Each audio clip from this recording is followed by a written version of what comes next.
প্রধানমন্ত্রীর ভারত সফরে তিস্তা ও প্রতিরক্ষা চুক্তি ইস্যুতে পরিষ্কার ধারণা দেওয়া উচিত মত বিশ্লেষকদের। পূর্ণাঙ্গ রূপরেখা জনসম্মুখে প্রকাশের তাগিদ। ইসলামিক ফাউন্ডেশনের প্রতিষ্ঠাবার্ষিকীতে সোহরাওয়ার্দী উদ্যানে ওলামা মাশায়েখ সম্মেলন আজ। অংশ নেবেন দেশি বিদেশি অতিথিরা। রাজধানীতে নিয়ন্ত্রিত থাকবে যান চলাচল। পর্যাপ্ত নিরাপত্তা ছাড়াই দেশে কাজ করছে 25 লাখ নির্মাণ শ্রমিক। ঘটছে দুর্ঘটনা, প্রাণহানি। আইন বাস্তবায়নের তাগিদ শ্রমিক সংগঠনের। সচেতনতা বাড়ানোর কথা বলেন প্রতিমন্ত্রী। দালাল ও মহাজনের দৌরাত্ম্য বন্ধে জেলেদের জন্য চালু হচ্ছে ইলিশ ব্যাংক। সহজ শর্তে ঋণ দেয়া হবে, কমবে জাটকা ধরার প্রবণতা। এবং কলম্বোয় ক্যারিয়ারের শেষ টি-20তে সন্ধ্যায় শ্রীলঙ্কার বিপক্ষে মাঠে নামবেন মাশরাফি বিন মুর্তজা। জয় দিয়ে অধিনায়ককে বিদায় জানাতে চায় বাংলাদেশ।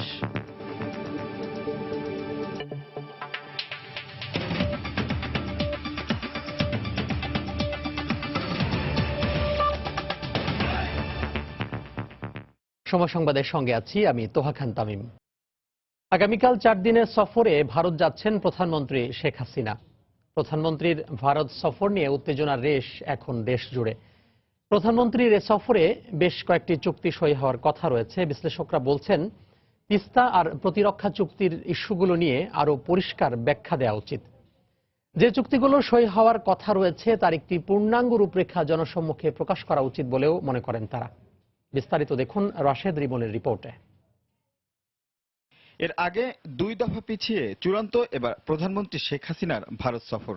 এ নিয়ে দিল্লির পাশাপাশি উত্তেজনা ঢাকাতেও। ভারতের সঙ্গে চীনের সম্পর্কের টানাপোড়েন, চীনের কাছ থেকে বাংলাদেশের সাবমেরিন ক্রয়, তিস্তা কিংবা প্রস্তাবিত প্রতিরক্ষা চুক্তি, সব মিলিয়ে কদিন ধরে রাজনৈতিক অঙ্গন থেকে চায়ের দোকান আলোচনায় প্রধানমন্ত্রীর ভারত সফর।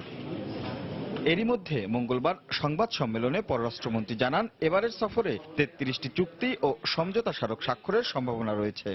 সরকার লুকিয়ে কিছু করবে না জানিয়ে দিলেও তিস্তা চুক্তির বিষয়ে মুখ খোলেননি তিনি।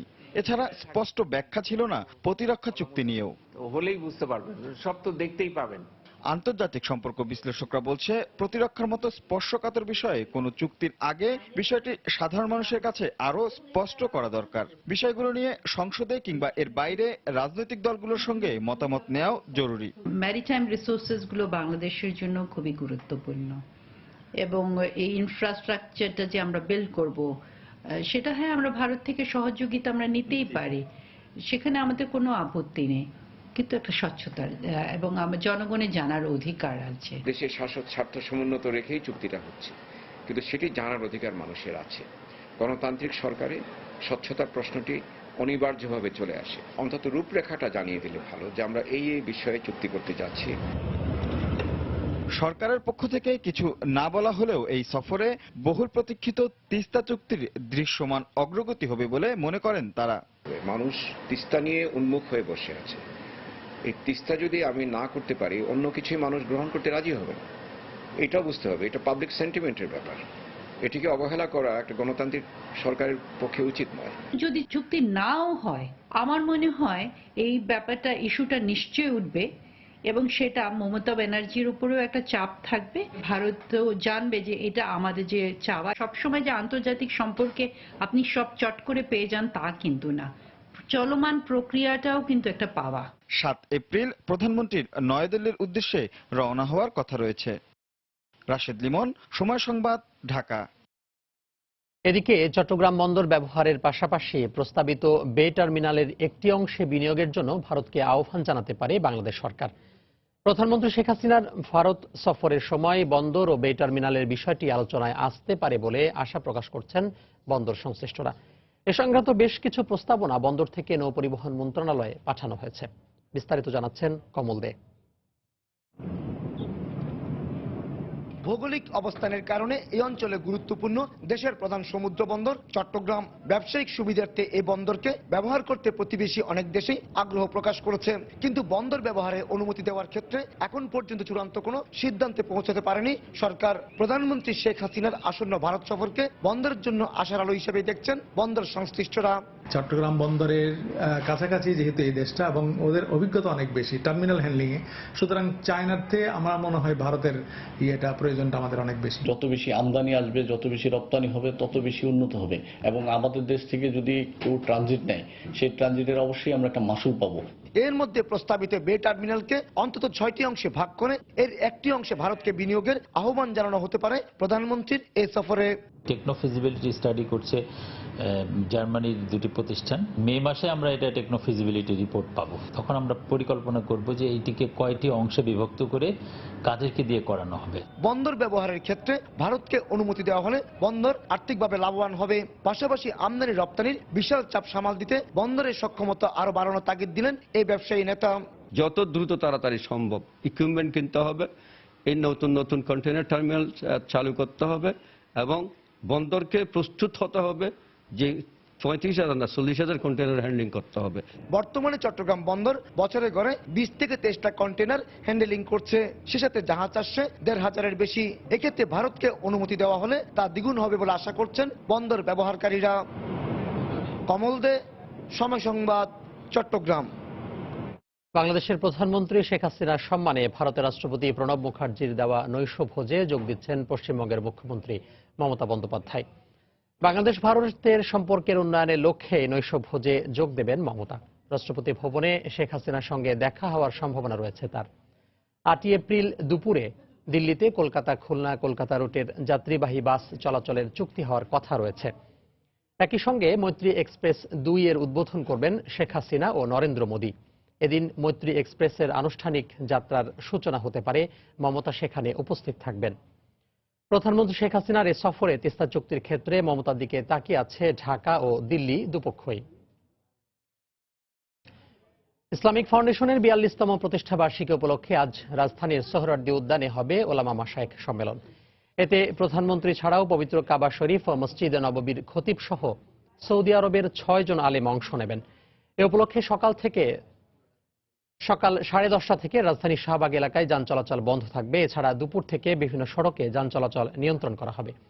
গতকাল দুপুরে ডিএমপির মিডিয়া সেন্টারে যৌথ সংবাদ সম্মেলনে একথা জানান ডিএমপি কমিশনার ও ইসলামী ফাউন্ডেশনের ট্রাস্টি বোর্ডের গভর্নর।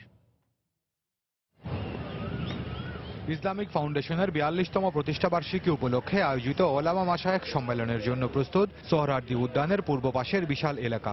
এরই মধ্যে তৈরি করা হয়েছে প্যান্ডেল এবং এর আশপাশের এলাকা জুড়ে লাগানো হয়েছে কয়েকশো নিরাপত্তা ক্যামেরা। আমন্ত্রিত অতিথিদের যাতায়াতের জন্য তৈরি হচ্ছে অস্থায়ী রাস্তা। সম্মেলনে সৌদি আরবের মসজিদে হারাম ও মসজিদে নববীর খতিবের সঙ্গে অংশ নেবেন দেশের প্রায় 2 লাখ আলেম ওলামা। সম্মেলনের শৃঙ্খলা ও নিরাপত্তার স্বার্থে আইন শৃঙ্খলা রক্ষা বাহিনীর নির্দেশনা মেনে চলতে সবার প্রতি অনুরোধ জানায় ইসলামিক ফাউন্ডেশন কর্তৃপক্ষ। সর্বস্তরের মা বোনদের কাছে, ভাইদের কাছে আমাদের আবেদন, সৌদি আরবের মেহমানরা আসছেন, এরা কিন্তু সৌদি আরবের বাদশাহ অত্যন্ত আস্থাভাজন প্রতিনিধি। যদি আমরা সফলভাবে এই অনুষ্ঠানটি সফল করতে পারি, আপনারা সহজেই বুঝতে পারবেন এরা যাওয়ার সাথে সাথে বাদশার কাছে এই রিপোর্টটি যাবে। এদিকে ঢাকা মহানগর পুলিশ কমিশনার জানান, সারা দেশ থেকে সম্মেলনে অংশ নিতে আসা মুসল্লিদের যাতায়াতের সুবিধার জন্য জেলা অনুযায়ী আলাদা পার্কিং ব্যবস্থা রাখা হয়েছে। নির্দিষ্ট স্থানে গাড়ি রেখে পায়ে হেঁটে সম্মেলনে অংশ নিতে সবার প্রতি অনুরোধ জানান তিনি। 25টি জায়গায় আমরা কিন্তু ডাইভারশন দিব। লাল চিহ্নিত যে জায়গাগুলো দেখছেন, এই জায়গাগুলোতে কোনো ধরনের কোনো গাড়ি প্রবেশ করতে দেওয়া হবে না। দুটো রাস্তায় কোনো ধরনের কোনো যানবাহন চলাচল থাকবে না, এটা সম্পূর্ণ যানবাহন মুক্ত থাকবে। একটি হচ্ছে শাহবাগ থেকে মৎস্য ভবন, আর একটা হচ্ছে শাহবাগ হতে টিএসসি হয়ে যে রাস্তাটি আমাদের দোয়েল চত্বর দিকে গিয়েছে। নগরবাসীর সহযোগিতায় আইপিইউ সম্মেলনের মতো ওলামা মাশায়েখ সম্মেলনও সুষ্ঠুভাবে সম্পন্ন হবে বলে আশা ঢাকা মহানগর পুলিশ প্রধানের। খান মোহাম্মদ রুমেল, সময় সংবাদ, ঢাকা। সময় সংবাদে আরও থাকছে, প্রবল বর্ষণে মৌলভীবাজারে সেতু দেবে সিলেটের সঙ্গে সারা দেশের রেল যোগাযোগ দ্বিতীয় দিনের মতো বন্ধ। টাঙ্গাইলের ভুয়াপুরে 3টি বগি সহ ট্রেনের ইঞ্জিন লাইনচ্যুত।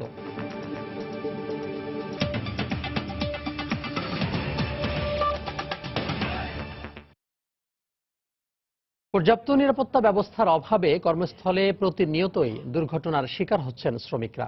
সবচেয়ে বেশি দুর্ঘটনা ঘটছে নির্মাণ খাতে। তবু জীবিকার তাগিদে ঝুঁকি নিয়ে কাজ করতে হচ্ছে লাখ লাখ শ্রমজীবী মানুষের। দুর্ঘটনা রোধে সরকারের পক্ষ থেকে জনসচেতনতার উপর গুরুত্ব দেওয়া হচ্ছে, আর শ্রমিক সংগঠনগুলো জোর দিচ্ছেন শ্রম আইন প্রয়োগে কঠোর হওয়ার ওপর। বিস্তারিত জানাচ্ছেন তাহিয়া রুবায়াত অপলা। এ যেন প্রতিনিয়তই মৃত্যুকে চ্যালেঞ্জ করা। দুর্ঘটনার আশঙ্কা আর মৃত্যুর ঝুঁকি এখানে বরাবরই উপেক্ষিত। এভাবেই সারা দেশে কাজ করে যাচ্ছে 25 লক্ষাধিক নির্মাণ শ্রমিক। অধিকাংশ ক্ষেত্রে নেই তাদের কর্মস্থলে পর্যাপ্ত নিরাপত্তা ব্যবস্থা। মালিক পক্ষের দায়িত্ব যে সেফটি দেওয়া, কিংবা মাথায় হেলমেট দেওয়া, হাত পায়ে গ্লোভস লাগানো, পায়ে সেফটি দেওয়া, সেগুলো কিছু দেয় না। কিছু করেন না, এটা ভাগ্যের পরিহাস। কন্ট্রাক্টরের আমরা অনেকবারই এই ব্যাপারে বলছি যে আমাদের একটা সেফটি বেল্ট দেন। বাংলাদেশ ইনস্টিটিউট অফ লেবার স্টাডিজের সবশেষ হিসেব অনুযায়ী 2008 থেকে 2015 পর্যন্ত 15টি শ্রম খাতে কর্মস্থলে পর্যাপ্ত নিরাপত্তা ব্যবস্থার অভাবে দুর্ঘটনায় মারা গেছেন 6,287 জন শ্রমিক, আহত হয়েছেন 10,041 জন। আর শুধুমাত্র নির্মাণ খাতেই মারা যাওয়া শ্রমিকের সংখ্যা 722 জন, আহত হয়েছেন 545 জন। সরকারের পক্ষ থেকে নিরাপত্তা অভাবের কথা স্বীকার করা হলেও এর প্রতিকারে আপাতত জনসচেতনতার উপর জোর দিচ্ছেন তারা। আমরা এটা লক্ষ্য করেছি যে বিভিন্ন কনস্ট্রাকশন করার সময় অনেক ক্ষেত্রে নির্মাণ শ্রমিকদের নিরাপত্তার জন্য যে সমস্ত উপকরণ ব্যবহার করা উচিত সেগুলি করে না, অথবা যারা দেওয়ার কথা তারা দেয় না। কিছু কিছু ক্ষেত্রে আমরা আইনগত ব্যবস্থা নিয়েছি। তবে আইনগত ব্যবস্থা নেওয়ার চেয়ে আপনি জানেন যে সবচেয়ে বড় সচেতনতামূলক একটা প্রচারণা। নির্মাণ শ্রমিকদের নিরাপত্তা নিশ্চিত করতে কঠোরভাবে শ্রম আইনের সংশ্লিষ্ট ধারাসমূহ প্রয়োগের দাবি বেসরকারি পক্ষের। আইনটি বাস্তবায়ন করার জন্য মালিককে দায়িত্বপ্রাপ্ত হওয়া এবং মালিক দায়িত্বটা পালন করতেছে কিনা সেটা দেখার জন্য সরকারের যে দপ্তর আছে, শ্রম পরিদর্শন অধিদপ্তর, তাকে সক্রিয় হওয়া। তারপরে হচ্ছে আপনার মালিক শ্রমিক সবাই সচেতন হওয়া। এই লক্ষ লক্ষ ইমারত আর সভ্যতা বিনির্মাণের কারিগরদের মানবাধিকার অক্ষুণ্ণ রাখতে তাদের জীবনের নিরাপত্তার ব্যাপারটি নিশ্চিত করার দাবি সংশ্লিষ্ট শ্রমিক সংগঠনগুলোর। যেই নির্মাণ শ্রমিকদের শ্রম আর ঘামে নগর জুড়ে গড়ে উঠছে সুউচ্চ দালান কোঠা ইমারত, তাদের নিজেদের ভাগ্য নির্মাণের ব্যাপারটি বরাবরই থেকে যাচ্ছে আলোচনার বাইরে। এক্ষেত্রে নির্মাণ শ্রমিকরা দীর্ঘদিন ধরেই ন্যূনতম মজুরির পাশাপাশি কর্মক্ষেত্রে পর্যাপ্ত নিরাপত্তা ব্যবস্থার দাবি জানিয়ে আসছে। আর এ ব্যাপারে সরকারকে আইনগতভাবে কঠোর হওয়ার পরামর্শ বিশেষজ্ঞদের। তাহিয়া রুবাইয়াত অপলা, সময় সংবাদ, ঢাকা। মহাজন ও মধ্যস্বত্বভোগীদের দৌরাত্ম্য কমিয়ে ইলিশের ওপর নির্ভরশীল জেলেদের জন্য নতুন একটি ব্যাংক চালু করতে যাচ্ছে সরকার। প্রস্তাবিত ইলিশ ব্যাংক থেকে জাল নৌকা কিনতে এমনকি সারা বছর সংসার চালানোর জন্য সহজ শর্তে ঋণ পাবেন জেলেরা। চলতি বছর ইলিশ ধরা মৌসুম শুরুর আগে ব্যাংকের কার্যক্রম শুরু করা হবে বলে জানিয়েছে মৎস্য ও প্রাণী সম্পদ মন্ত্রণালয়। বছরের মার্চ এপ্রিলে নদীতে ডিম ছাড়ে ইলিশ। ইলিশের উৎপাদন বৃদ্ধি ও জাটকা সংরক্ষণে এই 2 মাস পদ্মা মেঘনার 5টি অভয়াশ্রমে বন্ধ থাকে মাছ ধরা। তবে পেটের দায়ে সরকারি নিষেধাজ্ঞা অমান্য করে মাছ ধরেন অনেক জেলে। তাদের দাবি, শুধু জীবিকা নয়, জাল ও নৌকা কিনতে মহাজনদের কাছ থেকে নেওয়া ঋণ ও সুদের টাকা পরিশোধের চাপেও আইন ভাঙেন তারা। ইলিশের ওপর নির্ভরশীল এসব জেলের জীবন মান উন্নয়নের লক্ষ্যে এবার প্রতিষ্ঠা করা হচ্ছে ইলিশ ব্যাংক। বিশেষায়িত এই ব্যাংক থেকে সহজ শর্তে ঋণ দিতে পারবেন জেলেরা। সুদে টাকা নেই, কিস্তি আছে, আমরা কিন্তু এগুলো নিয়ে অনেক সমস্যা বেড়ে যায়। নদী থেকে 500 টাকার মাছ পাইলে 500 টাকার মাছের থেকে মাহাজনে অর্ধেক নিয়ে যায়। ইলিশ ব্যাংক যদি চালু করে তাহলে আমগুলো সুবিধা কার কাছে ধার নেওয়া লাগবো না। সরকারের কাছে আমরা এই লোন পাইলে আমাদের ভবিষ্যতে উন্নতি হবে। একটা সময় হারিয়ে যেতে বসেছিল বাঙালি ঐতিহ্যের ধারক ও বাহক এই রূপালী ইলিশ। তবে সরকারি পদক্ষেপ ও জেলেদের সচেতনতায় গত 1.5 দশকে দেশে ইলিশের উৎপাদন প্রায় 1,70,000 টন বেড়েছে। এমন প্রেক্ষাপটে জেলেদের জন্য বিশেষায়িত ব্যাংক চালুর পদক্ষেপ ইলিশের উৎপাদনকে আরো টেকসই করবে বলে মনে করেন গবেষকরা। ইলিশের জীবন জীবিকায় যারা জড়িত তারা দরিদ্র এবং তারা যদি কোনো রকমের ঋণ অথবা কোনো সহযোগিতা পায়, ইলিশ উৎপাদন বৃদ্ধিটা তখন সাস্টেইনেবল, টেকসই হবে। ইলিশ মৎস্যজীবীরা নিবন্ধিত হয়ে যেন এই কর্মসূচির আওতায় আসে। যত দ্রুত সম্ভব ইলিশ ব্যাংকের কার্যক্রম শুরু করা হবে বলে জানালেন মৎস্য ও প্রাণী সম্পদ প্রতিমন্ত্রী। ইলিশে যখন আমরা এত বড় সফলতা লাভ করেছি, প্রকৃত যারা মৎস্যজীবী তাদের অধিকারটাকে সুরক্ষিত করার জন্য ব্যাংক করা দরকার যত দ্রুত সম্ভব। এবার যে মাছের মৌসুম যখন আসবে তার আগে থেকে আমরা চালু করতে পারি কিনা দেখি, আমরা চেষ্টা করব। মৎস্য ও প্রাণী সম্পদ মন্ত্রণালয়ের তথ্য মতে বর্তমানে 20 থেকে 25 লাখ মানুষ প্রত্যক্ষ ও পরোক্ষভাবে ইলিশের উপর নির্ভরশীল। দেশের মৎস্য খাতে ইলিশের অবদান প্রায় 11%, আর জিডিপিতে রূপালী ইলিশের অবদান 1% মতো। শুভ খান, সময় সংবাদ, ঢাকা। অবশেষে মায়ের কোল পেল চট্টগ্রামের শিশু 21। কুড়িয়ে পাওয়ার ৪৪ দিন পর আদালতের নির্দেশে গতকাল দুপুরে তাকে নতুন বাবা মায়ের কাছে হস্তান্তর করে চট্টগ্রাম হাসপাতাল কর্তৃপক্ষ। একুশকে আলোকিত মানুষ হিসেবে গড়ার প্রত্যাশা নতুন অভিভাবকদের, আর প্রতি বছর অন্তত একবার একুশের মেডিকেল রিপোর্ট আদালতে জমা দেওয়ার নির্দেশনা দেওয়া হয়েছে বলে জানিয়েছেন রাষ্ট্রপক্ষের আইনজীবী। চট্টগ্রাম থেকে শফিকুল আলমের পাঠানো তথ্য ও আশরাফুল আলমের ছবি নিয়ে দেখুন ডেস্ক রিপোর্ট। শিশু একুশকে নিজের কোলে পেয়ে অন্যরকম এক প্রশান্তির ছাপ মা শাকিলার চোখে মুখে। দীর্ঘ ১৯ বছর নিঃসন্তান থাকার পর একটি সন্তান প্রাপ্তিতে আনন্দে আত্মহারা হয়ে পড়েন শাকিলা।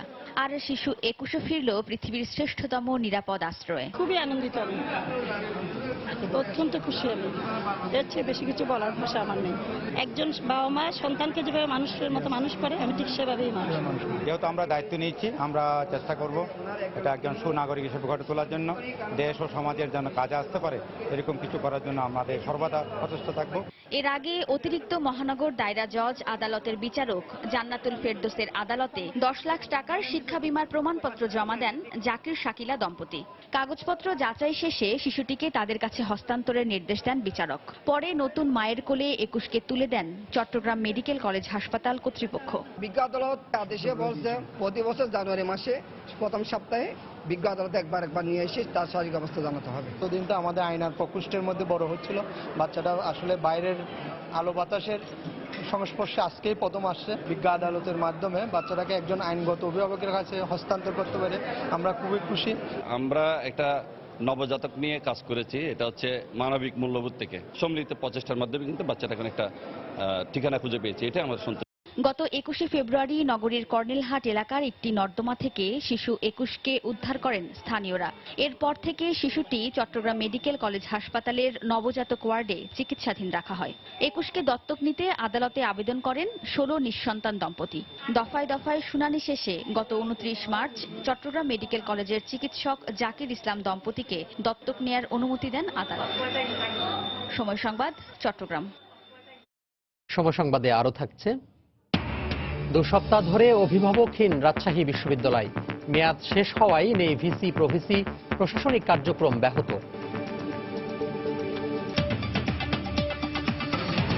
উজান থেকে নেমে আসা পাহাড়ি ঢল আর প্রবল বর্ষণে তলিয়ে গেছে মৌলভীবাজারের ৬ উপজেলার প্রায় ২০,০০০ হেক্টর জমির ধান।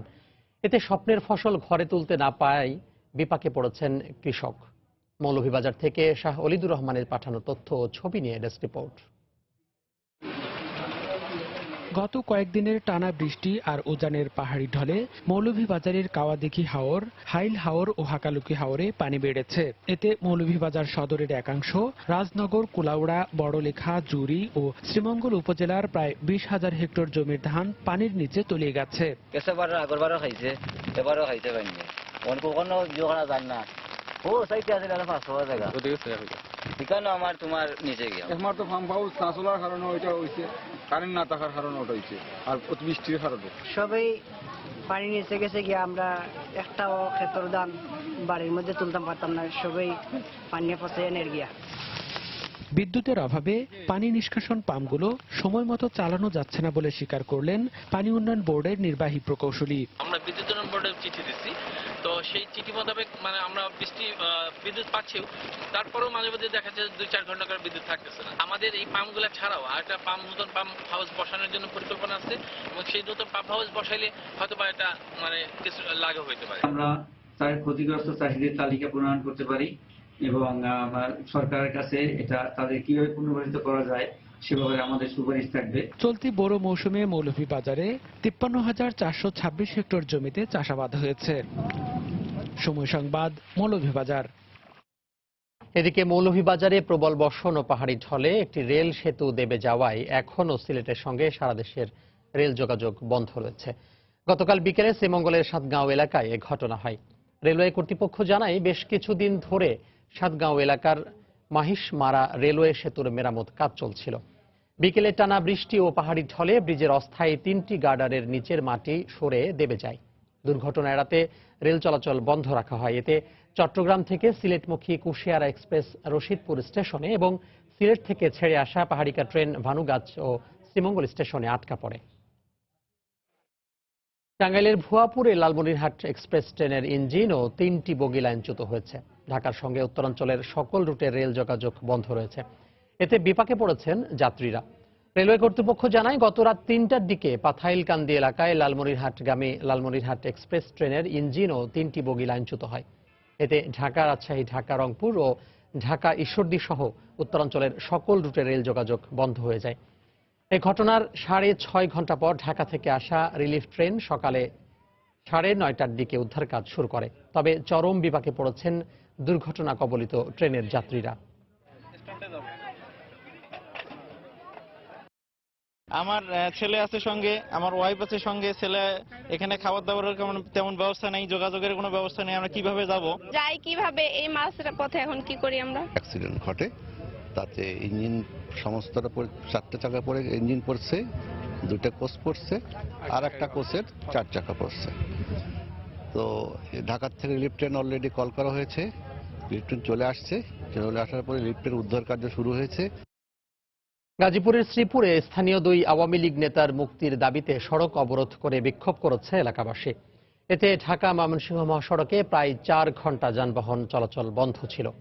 বিক্ষোভকারীরা জানান, গতকাল রাতে শ্রীপুর উপজেলার মাওনার কেওয়া এলাকা থেকে জেলা আওয়ামী লীগের নেতা মাহতাবউদ্দিন ও তার এক সহযোগীকে আটক করে গোয়েন্দা পুলিশ। এতে বিক্ষুব্ধ হয়ে পড়েন তার কর্মী ও সমর্থক এলাকাবাসী। পরে তাদের মুক্তির দাবিতে মিছিল করে ঢাকা ময়মনসিংহ মহাসড়কে অবস্থান নেন তারা। এক পর্যায়ে টায়ারে আগুন জ্বালিয়ে অবরোধ সৃষ্টি করে। এ সময় যান চলাচল বন্ধ হয়ে যাওয়ায় দেখা দিয়ে তীব্র যানজট। বিপাকে পড়েন মহাসড়কে চলাচলকারী হাজারো যাত্রী। পরে পুলিশ ঘটনাস্থলে এসে পরিস্থিতি নিয়ন্ত্রণে আনলে সকাল 8টায় অবরোধ তুলে নেন এলাকাবাসী। উপাচার্য, উপ উপাচার্যের মেয়াদ শেষ হওয়ায় উত্তরের শ্রেষ্ঠ বিদ্যাপীঠ রাজশাহী বিশ্ববিদ্যালয় 2 সপ্তাহ ধরে চলছে অভিভাবকহীনভাবে। এতে বিশ্ববিদ্যালয়ের প্রশাসনিক কার্যক্রম বাধাগ্রস্ত হচ্ছে। প্রগতিশীল ছাত্র সংগঠনের নেতারা দ্রুত উপাচার্য নিয়োগের দাবি জানিয়েছেন। বিশ্ববিদ্যালয়ে শান্তি শৃঙ্খলা বজায় রাখার স্বার্থে দ্রুত প্রশাসনের শীর্ষ পদে যোগ্য ব্যক্তিকে বসানোর আহ্বান জানিয়েছেন শিক্ষাবিদরা। হাবিবুর রহমান পাপ্পুর তোলা ছবিতে বিস্তারিত জানাচ্ছেন সাইফুর রহমান রকি। 1953 সালে প্রতিষ্ঠিত মতিহারের সবুজ চত্বর রাজশাহী বিশ্ববিদ্যালয়ে 30,000-এরও বেশি শিক্ষার্থী পড়াশোনা করে। 4 বছরের মেয়াদকাল শেষ হওয়ায় প্রায় 2 সপ্তাহ ধরে উত্তরাঞ্চলের শ্রেষ্ঠ এই বিদ্যাপীঠে উপাচার্য, উপ উপাচার্যের মতো গুরুত্বপূর্ণ পদ খালি রয়েছে। শিক্ষক ও শিক্ষার্থীরা বলছেন, ক্যাম্পাসের সর্বোচ্চ অধিকর্তা না থাকায় অভিভাবক শূন্য হয়ে পড়ায় প্রশাসনিক কার্যক্রমে নেমে এসেছে স্থবিরতা। এছাড়া দেশব্যাপী জঙ্গিদের চলমান নাশকতার তৎপরতায় নিরাপত্তাহীনতায় ভুগছে শিক্ষক, শিক্ষার্থী ও কর্মচারীরা। রাজশাহী বিশ্ববিদ্যালয়কে সামাজিক সাংস্কৃতিক ক্ষেত্রে নানান সংকট পেরিয়ে এই শিক্ষা কার্যক্রম অব্যাহত রাখতে হয়। সাধারণ ছাত্রদের যে নিরাপত্তা, সেই নিরাপত্তা আমরা পাচ্ছি না এবং আমাদের অনেক প্রশাসনিক কাজকর্ম হচ্ছে না। ইউনিভার্সিটির যে একটা স্বাভাবিক পরিবেশ দরকার, ওইটা আমরা পাইতেছি না। এ অবস্থায় বিশ্ববিদ্যালয় কমিউনিটির স্বার্থে দ্রুত উপাচার্য নিয়োগের জোর দাবি জানিয়েছেন প্রগতিশীল ছাত্র সংগঠনগুলোর নেতারা। আমাদের ভিসি প্রভিসি বর্তমানে অতি খুব জরুরি একটা দরকারি বিষয় হয়ে গেছে, তা আমরা জোর দাবি জানাই। সাধারণ শিক্ষার্থীদের যে বর্তমানে সংকট চলছে এবং জনমনে যে আতঙ্ক বিরাজ করছে, সেটি দূর হবে বলে আমি মনে করি। তবে চলমান সংকট উত্তরণে কর্তৃপক্ষ কার্যকর উদ্যোগ গ্রহণ না করলে যে কোনো মুহূর্তে দ্বন্দ্বে জড়িয়ে পড়তে পারেন শিক্ষকেরা, যা শিক্ষাঙ্গনের জন্য ক্ষতিকর প্রভাব ফেলতে পারে বলে মন্তব্য এই শিক্ষাবিদের। সরকারের কর্তা ব্যক্তিরা দ্রুত এই বিশ্ববিদ্যালয়কে অভিভাবক বেসি এবং প্রবেশী নিয়োগের মধ্য দিয়ে এই শঙ্কার হাত থেকে রাজশাহী বিশ্ববিদ্যালয়ের পরিবারকে উদ্ধার রক্ষা করবেন। চলতি মাসের 19শে মার্চ শেষ হয় প্রশাসনের বেঁধে দেয়া 4 বছরের মেয়াদকাল। বিশ্ববিদ্যালয় প্রতিষ্ঠার পর থেকে এখন পর্যন্ত 21 জন উপাচার্য ও 11 জন উপ উপাচার্য হিসেবে দায়িত্ব পালন করেছেন। সাইফুর রহমান রকি, সময় সংবাদ, রাজশাহী। রাজশাহী ইসলামী ব্যাংক মেডিকেল কলেজের শিক্ষার্থী মালদ্বীপের নাগরিক রাউদা আতিফের মৃত্যুকে আত্মহত্যা নয় বলে দাবি করেছেন স্বজনরা। তবে এটি হত্যা না আত্মহত্যা সে ব্যাপারে তদন্ত করছে পুলিশ। স্বজনদের দাবি, ইসলামী ব্যাংক মেডিকেল কলেজের ছাত্রী হোস্টেলের 209 নম্বর কক্ষের সিসিটিভি ক্যামেরার ভিডিও ফুটেজ না থাকায় প্রমাণ করে রাউদা আতিফ আত্মহত্যা করেনি। পুলিশ জানায়, গত 29 মার্চ মেডিকেলের ছাত্রী হোস্টেলের ওই কক্ষ থেকে নিহতের লাশ উদ্ধার করে পুলিশ। পরের দিন মালদ্বীপ থেকে রাজশাহীতে আসেন তার পরিবারের সদস্যরা। 31 মার্চ মেডিকেল বোর্ড গঠনের মাধ্যমে তার ময়না তদন্ত সম্পন্ন হয়। ময়না তদন্তের প্রাথমিক রিপোর্টে রাউদা আতিফ আত্মহত্যা করেছে বলে উল্লেখ করা হয়। এ ঘটনায় রাজপাড়া থানায় একটি অপমৃত্যু মামলা হলে বিষয়টি নিয়ে তদন্ত শুরু করে মালদ্বীপ ও রাজশাহী গোয়েন্দা পুলিশের দল।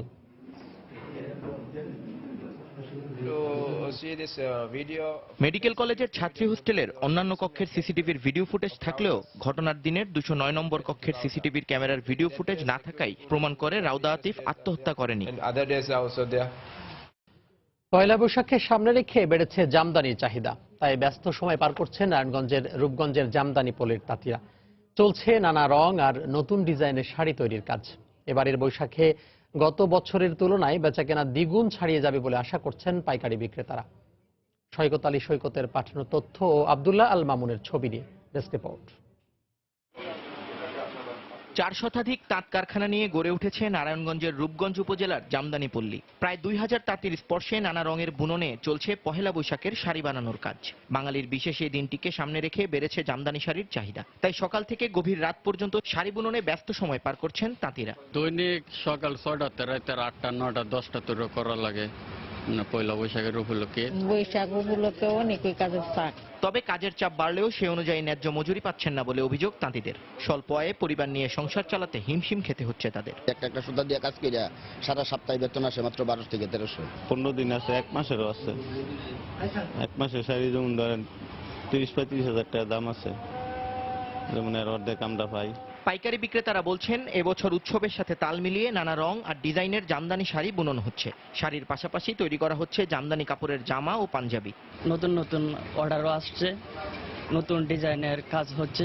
বিভিন্ন কালার আছে, আমরা মিষ্টি কালারের মধ্যে মেজারটা পাইতেছি, তারপরে সাদার মধ্যে লাল, লালের মধ্যে লাল। ছেলেদের পাঞ্জাবি পিস, বাচ্চাদের জামদানি শাড়ি কাপড়, এই জামদানি পল্লীতে মোটামুটি আমাদের বেশ চাহিদা মোটামুটি নতুন করে শুরু হইতেছে। চাহিদা অনুযায়ী দোকানগুলোতে পর্যাপ্ত জামদানি শাড়ি রয়েছে বলে জানান বিক্রেতা। 200-300 পিস স্টকে মাল আছে এখন বর্তমানে। 3000, 4000, 5000, 30,000 টাকা তোমাকে আমাতে এবার স্টকে আছে। জামদানি তো বৈশাখে অনেক চলে, আর পুরা পল্লীতে মোটামুটি প্রায় 50 থেকে 60 লক্ষ টাকার অর্ডার আসে।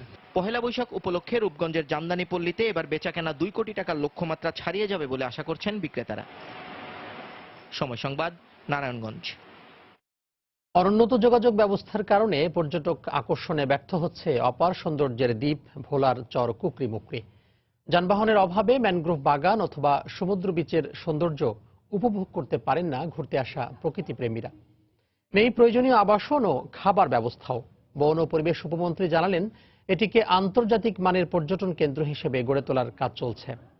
নাসিরউদ্দিন লিটনের তথ্য ও উৎপল দেবনাথের ছবি নিয়ে ডেস্ক রিপোর্ট। দেশের এক নয়নাভিরাম দ্বীপের নাম চর কুকরিমুকরি। দূর থেকে মনে হবে বিশাল সাগরের মাঝে সবুজের টিপ। ঘন সবুজ বনের মধ্য দিয়ে বয়ে গেছে সরু খাল। দুই পারে সারি সারি কেওড়া, গোলপাতা সহ নানা গাছ। সাগর তীরে রয়েছে ছোট ছোট বীচ। শীতের পাখি আর বন্যপ্রাণীর অবাধ বিচরণ যে কোনো প্রকৃতি প্রেমীর মন কেড়ে নেয়। এসব সৌন্দর্য দেখতে প্রতি বছর শীতের মৌসুমে দেশের বিভিন্ন অঞ্চল থেকে পর্যটকরা আসলেও অভ্যন্তরীণ যোগাযোগ ভালো না হওয়ায় সবকিছু উপভোগ করতে পারেন না। নেই পর্যাপ্ত থাকা খাওয়ার ব্যবস্থা। পর্যটনের এই সম্ভাবনা কাজে লাগাতে সুযোগ সুবিধা বাড়ানোর দাবি শহরের ব্যস্ত জীবন থেকে প্রশান্তির জন্য ছুটে আসা পর্যটকদের। যানবাহনের সুব্যবস্থা নেই, এখনো অনেক রাস্তাঘাট হয় নাই, বিদ্যুৎ লাইনের দরকার, এখানে হোটেল দরকার। আধুনিক পর্যটন নগরী হিসেবে বাস্তবায়ন করার জন্য সরকার যেন অবকাঠামোগত উন্নয়নের দিক থেকে একটু বেশি গুরুত্ব দেয়। স্থানীয় জনপ্রতিনিধি পর্যটকদের আকৃষ্ট করতে অভ্যন্তরীণ উন্নয়ন ও আধুনিক জলযানের দাবি জানিয়েছেন। সরকারি উদ্যোগটা আমাদের এখানে প্রয়োজন এবং অভ্যন্তরীণ কমিউনিকেশন এবং যে নদীপথে আমরা উন্নত মানের যানবাহন পর্যটক বাহন করার জন্য হলে আমার মনে হয় যে পর্যটন শিল্পটা আরো এখানে বিকশিত হবে। সম্প্রতি 10 কোটি টাকা ব্যয়ে নির্মিত আন্তর্জাতিক মানের এই রেস্ট হাউসের উদ্বোধন করা হয়েছে। এ সময় স্থানীয় সংসদ সদস্য এবং বন ও পরিবেশ উপমন্ত্রী জানান, কুকরিমুকরিকে আন্তর্জাতিক মানের পর্যটন নগরী হিসেবে গড়ে তোলার কাজ চলছে। কুকরিমুকরি দ্বীপকে আমি একটি ইন্দোনেশিয়ার বালির আদলে একটি আন্তর্জাতিক মানের পর্যটন কেন্দ্র হিসেবে আমি করতে চাই। আমরা আগামী 1-2 বছরের মধ্যে এই চর কুকরিমুকরির অধিকাংশ সড়ক আমরা পাকা করব এবং প্রায় সকল ব্রিজ কালভার্ট আমরা নির্মাণ করব। নানা সংকটের মধ্যেও এবছর মেঘ সাগর আর সবুজের সাথে মিতালি করতে চর কুকরিমুকরিতে প্রায় 30,000 পর্যটক ভ্রমণে এসেছেন। সময় সংবাদ, ভোলা। মহানায়িকা সুচিত্রা সেনের ৮৬তম জন্মদিন আজ। ১৯৩১ সালের এই দিনে জন্ম নেয়া সুচিত্রা সেনের শৈশব ও কৈশোর কেটেছে পাবনার পৌর এলাকার হেমসাগর লেনের বাড়িতে। এরপর ১৯৪৭ সালে তিনি সপরিবারে চলে যান কলকাতায়। আগামী ১০ এপ্রিল দর্শনার্থীদের জন্য খুলে দেয়া হবে মহানায়িকা সুচিত্রা সেনের স্মৃতিবিজড়িত এই বাড়িটি। দীর্ঘদিন জামায়াতের দখলে থাকা সুচিত্রা সেনের পৈতৃক বাড়িটি দখলমুক্ত হয় ২০১৪ সালের ১৬ জুলাই। পরবর্তীতে হাইকোর্ট বাড়িটিতে সংগ্রহশালা তৈরির নির্দেশ দেন। তবে দীর্ঘদিন বাড়িটি অরক্ষিত থাকায় তা পরিণত হয় মাদক সেবীদের আড্ডাখানায়। অবশেষে বাড়িটি জেলা প্রশাসনের উদ্যোগে সংস্কার করে সুচিত্রা সেনের সংগ্রহশালা নির্মিত হয়েছে। তবে সীমিত পরিসরে সংগ্রহশালা নির্মিত হলেও পূর্ণাঙ্গ স্মৃতিকেন্দ্র গড়ে তোলার দাবি জানিয়েছেন স্থানীয়রা। তার জন্ম বৃত্তান্ত, তার বাড়িঘর, তার সম্পর্কে ছবি সম্পর্কে অনেক কিছু জানতে পারবে এবং তাদেরকে অনুপ্রাণিত করবে চলচ্চিত্র জগতে। আমরা চাই যে পরিপূর্ণভাবে এটা একটা বড় সংগ্রহশালা হোক আর একটা সংস্কৃতি কেন্দ্র হয়ে উঠুক। এখন সবার জন্য এটা উন্মুক্ত, সবাই এটা দেখতে পারবে, তো এই জন্য আসলে এখন খুবই ভালো ফিল হচ্ছে। মাদক সেবীরা নিয়মিতই মাদক সেবন করতে পুলিশের টহল দেওয়া হয়েছে বারবার, কিন্তু তারপরে কোনোভাবে এটাকে সরানো যায় না। এই কারণে আমাদের এই উদ্যোগ যে এখানে পরিষ্কার পরিচ্ছন্নতা করে একটা কেয়ারটেকার রেখে আমরা একটা ফটো গ্যালারি করে দিলাম যাতে দর্শনার্থীরা আসে। কোনো অপশক্তি পশ্চিমবঙ্গ বাংলাদেশের ঐতিহাসিক সম্পর্কে প্রভাব ফেলতে পারবে না বলে মন্তব্য করেছেন পশ্চিমবঙ্গ সরকারের তথ্য ও প্রযুক্তি মন্ত্রী ব্রাত্য বসু। গতকাল দমদমে কলকাতা ঢাকা মৈত্রী সাইকেল র্যালি উদ্বোধনের সময় একথা বলেন তিনি। ঢাকার ধামরায়ের জয়ন্ত স্মৃতি ফুটবল একাডেমি এবং নড়াইলের SM সুলতান শিশু চারু ও কারুকলা ফাউন্ডেশনের সহযোগিতায় পশ্চিমবঙ্গের ফুটবল লাভার্স অ্যাসোসিয়েশন এ র্যালির আয়োজন করে। বাংলাদেশের ৩ জন সহ ১৯ জন সাইকেল আরোহী কলকাতা থেকে ঢাকার উদ্দেশ্যে যাত্রা শুরু করেন। পরে বাংলাদেশ সীমান্ত থেকে আরও ১০ জন এতে যোগ দেবেন। র্যালি উদ্বোধন করে ব্রাত্য বসু বলেন, ভারতে যেমন কিছু মানুষ ধর্ম নিয়ে রাজনীতি করেন, বাংলাদেশের রাজনীতিতেও কেউ কেউ ধর্মকে সামনে আনতে চাইছেন। দুই বাংলার মানুষের প্রাণের টানি ধর্ম ও হানাহানিকে ছাপিয়ে বড় হয়ে উঠবে বলে আশা প্রকাশ করেন তিনি।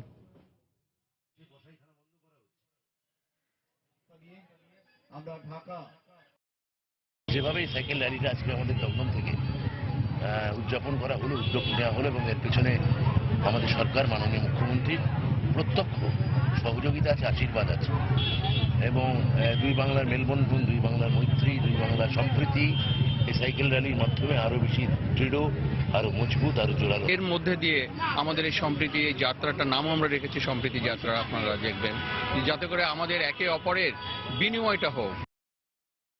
নির্যাতনের বিস্তর প্রমাণ থাকা সত্ত্বেও রাখাইন অঞ্চলে রোহিঙ্গা নির্যাতন ও জাতিগত নির্মূলের অভিযোগ অস্বীকার করেছেন মিয়ানমারের স্টেট কাউন্সিলর অং সান সু চি। তিনি বলেন, জাতিগত নির্মূল নয়, এটি নানা মানুষের মতামতের পার্থক্য। এই বিভাজন দূর করতে সরকার কাজ করছে বলে জানান তিনি। সম্প্রতি ব্রিটিশ গণমাধ্যম বিবিসিকে দেয়া সাক্ষাৎকারে তিনি এসব কথা বলেন। জাতি নির্মূলের অভিযোগের বিষয়ে তিনি বলেন, মতাদর্শের সমস্যাটিকে বড় করে দেখানোর জন্যই এই অভিযোগ আনা হয়েছে। নির্যাতন নিপীড়নে যারা মিয়ানমার ছেড়ে পালিয়েছে তাদের বিষয়ে সূচি জানান, যারা ফিরছে তাদের বুকে জড়িয়ে গ্রহণ করেছে মিয়ানমার কর্তৃপক্ষ। সূচি বলেন, রাখাইনে পরস্পরের মধ্যে ব্যাপক শত্রুতা চলছে, মুসলমানরাই মুসলমানদের হত্যা করছে। এর আগে গত অক্টোবরে পুলিশ চৌকিতে হামলার সূত্র ধরে অভিযানের নামে রোহিঙ্গাদের উপর হত্যা, ধর্ষণ এবং নির্মম নির্যাতন শুরু করে মিয়ানমারের সেনাবাহিনী। এই সহিংসতায় ৭০,০০০ রোহিঙ্গা বাংলাদেশে পালিয়ে আসে। পরে তীব্র সমালোচনার মুখে মার্চে অভিযানের সমাপ্তি ঘোষণা করে মিয়ানমার। গেল ৩ মাসে ইসরায়েলি সেনাবাহিনী অন্তত ৩০০ ফিলিস্তিনি শিশুকে গ্রেফতার করেছে বলে জানিয়েছে দেশটির একটি বেসরকারি সংস্থা। এদের মধ্যে বেশিরভাগ শিশুকে আটক করা হয়েছে বলে জেরুজালেমের আল কুদস থেকে। ১ জুন ফিলিস্তিনের শিশু দিবসকে সামনে রেখে বুধবার এক প্রতিবেদনে তথ্য প্রকাশ করে মধ্যপ্রাচ্য ভিত্তিক পর্যবেক্ষণ সংস্থাটি। এতে ফিলিস্তিনি শিশুদের প্রতি তেল আবিবের নির্যাতনের চিত্র তুলে ধরে তাদের রক্ষায় আন্তর্জাতিক মানবাধিকার সংগঠন ও ইউনিসেফের প্রতি আহ্বান জানানো হয়।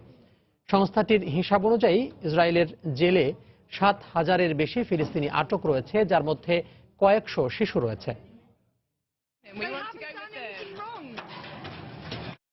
বাংলাদেশ শ্রীলঙ্কা টি-20 সিরিজের খবর। সিরিজের দ্বিতীয় ও শেষ টি-20তে সন্ধ্যায় মুখোমুখি হবে বাংলাদেশ ও স্বাগতিক শ্রীলঙ্কা। সেখানে সিরিজে সমতা আনা তো বটেই, শেষ ম্যাচে মাশরাফিকে জয় উপহার দিতে চান বাংলাদেশ দলের সদস্যরা, এমনটাই জানিয়েছেন অলরাউন্ডার মোসাদ্দেক হোসেন সৈকত। আল মামুনের ক্যামেরায় শ্রীলঙ্কা থেকে আরো জানাচ্ছেন হুমায়ুন কবির রোজ। মাসি ভাই আর এই সিরিজটা পরে টি-20 খেলবে না, তো আসলে ওই কথাটা বলার পরে আসলে টিম মিটিং এ সবাই একদম স্তব্ধ হয়ে গেছে, যে আসলে কারো মুখ থেকে কোনো কথা আসতেছিল না, যে সবাই কেউ কিছু বলতে পারতেছিল না যে এমন একটা ডিসিশন তার কাছ থেকে আসবে, হয়তো আমরা সেটা অ্যাকসেপ্ট করতে পারতেছিলাম না। ম্যাচের সিদ্ধান্ত জানার পর দলের সতীর্থ মোসাদ্দেক এভাবে ব্যাখ্যা করছিলেন দলের অন্য সবার অনুভূতি। বাংলাদেশ ক্রিকেট দলের টিম হোটেল তাজ সমুদ্র। প্রতিদিন যেখানে ক্রিকেটারদের আনাগোনায় মুখরিত থাকত তাজ হোটেল, সে হোটেলে নেই কোনো কলরব। কারণটা সবারই জানা, বাংলাদেশের প্রিয় অধিনায়ক আচমকায় টি-20কে বিদায় বলায় এমন দৃশ্য। তবে সব শোক থেকে শক্তি নিয়ে মাশরাফির সতীর্থরা প্রতিজ্ঞা করেছেন শেষ ম্যাচে মাশরাফিকে জয় উপহার দেবেন। ম্যাচটা খেলবো পুরোপুরি মাশরাফি ভাইয়ের জন্য, যেহেতু তার শেষ ম্যাচ, মানে আমরা সবাই চাইবো যেন এই ম্যাচটা জিতা, এটা তার একটা গিফট দেওয়ার জন্য। ওয়ানডে ও টি-20 ফরম্যাটে মাশরাফির অধিনায়কত্বের গুণে বাংলাদেশ ইতিহাসের পাতায় জায়গা করে নিয়েছে, কিন্তু তার বিদায়ের দিনে বাংলাদেশের ভবিষ্যৎ অধিনায়ক হিসেবে মোসাদ্দেক হোসেন সৈকতে কাঁধে হাত রেখে আশীর্বাদ দিয়েছেন ম্যাচ। তার রুমে গেছি এবং বিষয়টা অনেক ইমোশনাল ছিল, তো একটা সময় আসলে আমিও খুব ইমোশনাল হয়ে পড়ছিলাম। এই সময়টাতে উনি আমাকে বলতেছিল নিজেরা মেন্টালি প্রিপেয়ার কর, নেক্সট বাংলাদেশের ক্যাপ্টেন তুই হবে, ওইভাবে ইয়া করতো। আসলে যে যতটা ইমোশনাল ছিলাম তার কথা থেকে আরো বেশি ইন্সপিরেশন হয়েছে। মাশরাফির নেতৃত্বে 27টি টি-20তে বাংলাদেশের জয় 9টিতে। এবার শ্রীলঙ্কার বিপক্ষে এই জয়ের সংখ্যাটা 2 অঙ্কের কোঠায় নেওয়ার সংকল্প বাংলাদেশ দলের ক্রিকেটারদের। বাংলাদেশ শ্রীলঙ্কা সিরিজের শেষ ম্যাচটির নাম হতে পারে মাশরাফি, কারণ তার প্রস্থানে শুধুই হাহাকার আর শূন্যতা সৃষ্টি হয়েছে, যা কিনা পুরাবার নয়। তবে টাইগার ক্রিকেটাররা প্রতিজ্ঞাবদ্ধ হয়েছেন সিরিজের শেষ ম্যাচটি জিতে মাশরাফিকে জয় উপহার দিতে। টিম হোটেল তার সমুদ্র থেকে হুমায়ুন কবির রোজ, সময় সংবাদ, কলম্বো, শ্রীলঙ্কা। টি-20 ফরম্যাটে বাংলাদেশ দল শক্তিশালী না হলেও যে কোনো ম্যাচে জয়ের সামর্থ্য আছে টাইগারদের। শ্রীলঙ্কার বিপক্ষে প্রথম টি-20তে পার্থক্য করে দিয়েছে ব্যাটসম্যানরা, তাই দ্বিতীয় ম্যাচে জয় পেতে হলে দায়িত্ব নিতে হবে ব্যাটসম্যানদের, এমন মত সাবেক ক্রিকেটার তালহা জুবায়েরের। আর আগের ম্যাচের ছোট ছোট ভুলগুলো শোধরাতে পারলে এক সমতায় সিরিজে শেষ করা সম্ভব বলে মনে করছেন সাবেক অধিনায়ক Khaled Masud pilot. Test one day দুই সিরিজই শেষ হয়েছে সমতায়। প্রথম টি-20তে হেরে যাওয়ায় টাইগারদের সামনে এখন সিরিজ বাঁচানোর মিশন। তবে কলম্বোর দ্বিতীয় ম্যাচটি মাশরাফির আন্তর্জাতিক টি-20তে শেষ ম্যাচ, তাই তো বিয়োগের বিষাদে সন্ধি করে মাঠে নামবে টিম বাংলাদেশ। পুরো সফরের মধ্যে প্রথম টি-20তেই বাংলাদেশের পারফরমেন্স ছিল ছন্নছাড়া। সাবেকদের মতে আগের ম্যাচে মূল পার্থক্য গড়ে দিয়েছে ব্যাটসম্যানরাই, তাই সিরিজ বাঁচাতে মূল দায়িত্ব নিতে হবে দলের টপ অর্ডারকে। টপ অর্ডার ব্যাটসম্যান থাকলে আপনার পিছের ব্যাটসম্যানগুলা নেমেই কিন্তু মারতে পারে, কারণ ওরা জানে যে উইকেট আছে, কিন্তু উইকেট দিয়ে আসাটা এইটা মানে একটা ক্রাইমের মতো। কারণ এখনো আমরা যদি এই ভুলগুলা করতে থাকি, ছোট ফরম্যাটে আমরা দল হিসেবে কিন্তু ছোট ফরম্যাটে আমাদের ভালো খেলা উচিত। খুবই সুন্দর গোছালো একটা গেম প্ল্যান নিয়ে আমরা যদি মাঠে নামি এবং ওইগুলো যদি আমরা এক্সিকিউট করতে পারি।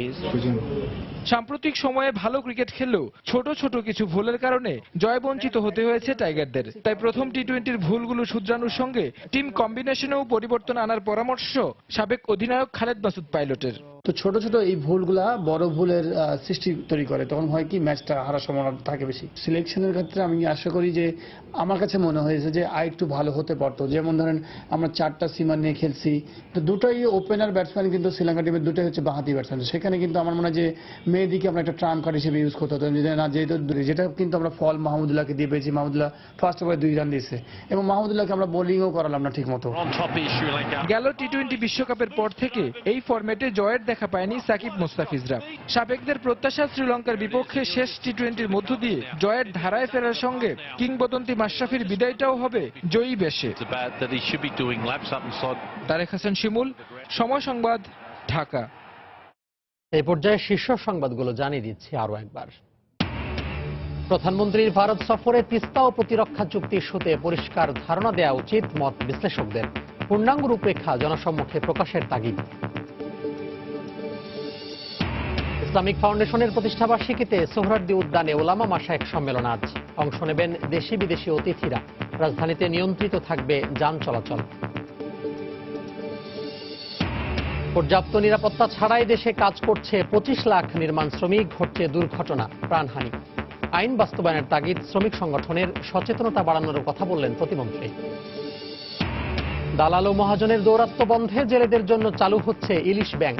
সহজ শর্তে ঋণ দেয়া হবে, কমবে জাটকা ধরার প্রবণতা। এবং কলম্বোয় ক্যারিয়ারের শেষ টি-20তে সন্ধ্যায় শ্রীলঙ্কার বিপক্ষে মাঠে নামবেন মাশরাফি বিন মুর্তজা। জয় দিয়ে অধিনায়ককে বিদায় জানাতে চায় বাংলাদেশ। এই ছিল এখনকার মতো। যে কোনো খবর পেতে ভিজিট করুন সময়নিউজ.tv। যে কোনো বাংলা লিঙ্ক ও রবি নম্বর থেকে সময় সংবাদের খবর, অনুষ্ঠান সম্পর্কে জানতে এবং যে কোনো তথ্য সময় সংবাদকে জানাতে ডায়াল করুন 16242 নম্বরে। এছাড়া এই মাত্র পাওয়া খবর আপনার মোবাইলে পেতে SMS করুন *BN লিখে পাঠিয়ে দিন 16242 নম্বরে। আর সঙ্গে থাকুন সময়ের।